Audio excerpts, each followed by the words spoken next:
Ever since we started this, I think I've been eating a heck of a lot more healthy food. Our small crops and my fitness, but basically it sets some role models for our children as well too.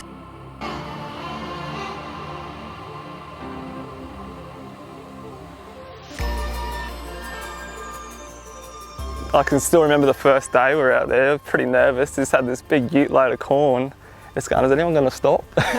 Just had no idea what was going to happen. Because Mars is a fitness instructor, she works in the gym a lot, so we're really able to network on social media that we could really push on Facebook and that, and word of mouth. And it helps when it's nice and sweet, the corn. And also, like, I obviously grew up on acreage in Toowoomba, so that sort of got me to the farm life.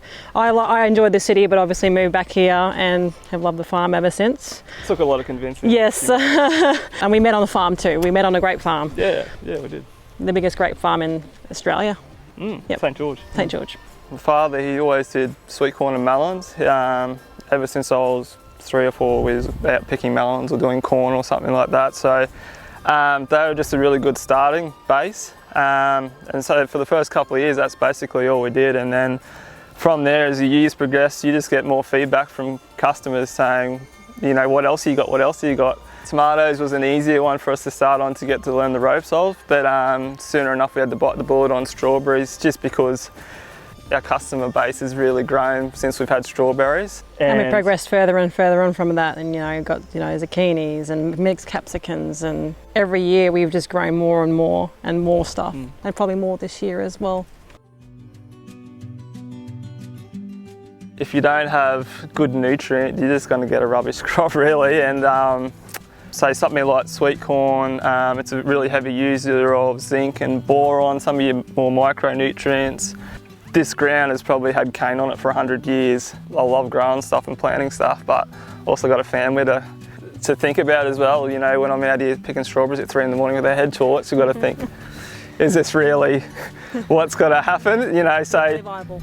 yeah, there's definitely there's other crops I'd love to grow, but it's got to be sustainable as well. The work that goes into it, but it's also, I don't know if people really realise the value of fruit and veg.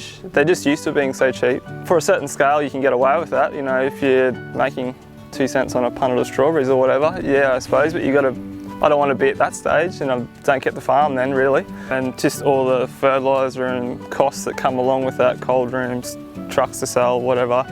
There's a lot of upfront costs that people just don't even realise. And especially in a place like Mackay, where it's marginal growing conditions for a lot of the year. I think that is also one thing that people really forget, is how seasonal the produce is, especially here.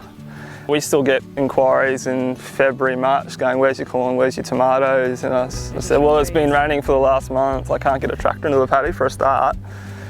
Not to do, yeah, and then you've got to remember all the pest and disease pressure that comes with such heat and humidity. It's just, one, I can't do it physically, and two, it's just not viable. Planting starts in March. Put our tomatoes in, runners, strawberry runners, middle of March. And then as soon as it's dry enough that we get a decent weather window, we're in planting corn and everything like that. In the 6 years I've done it, I don't think I've ever pulled off every crop exactly right.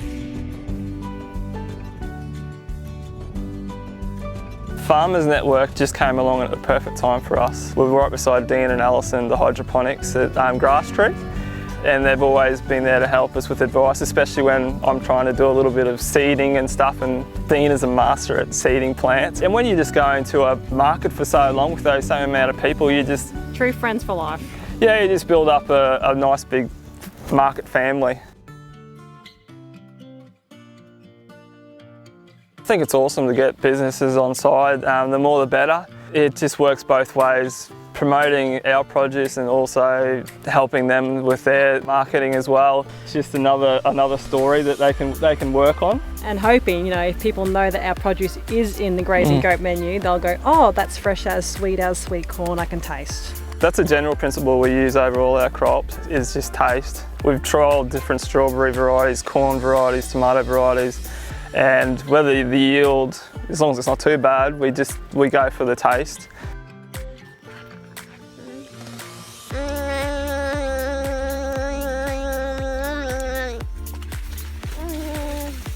Easy, Mo. up. We always get comments that, oh, I've never tasted corn like that before and that.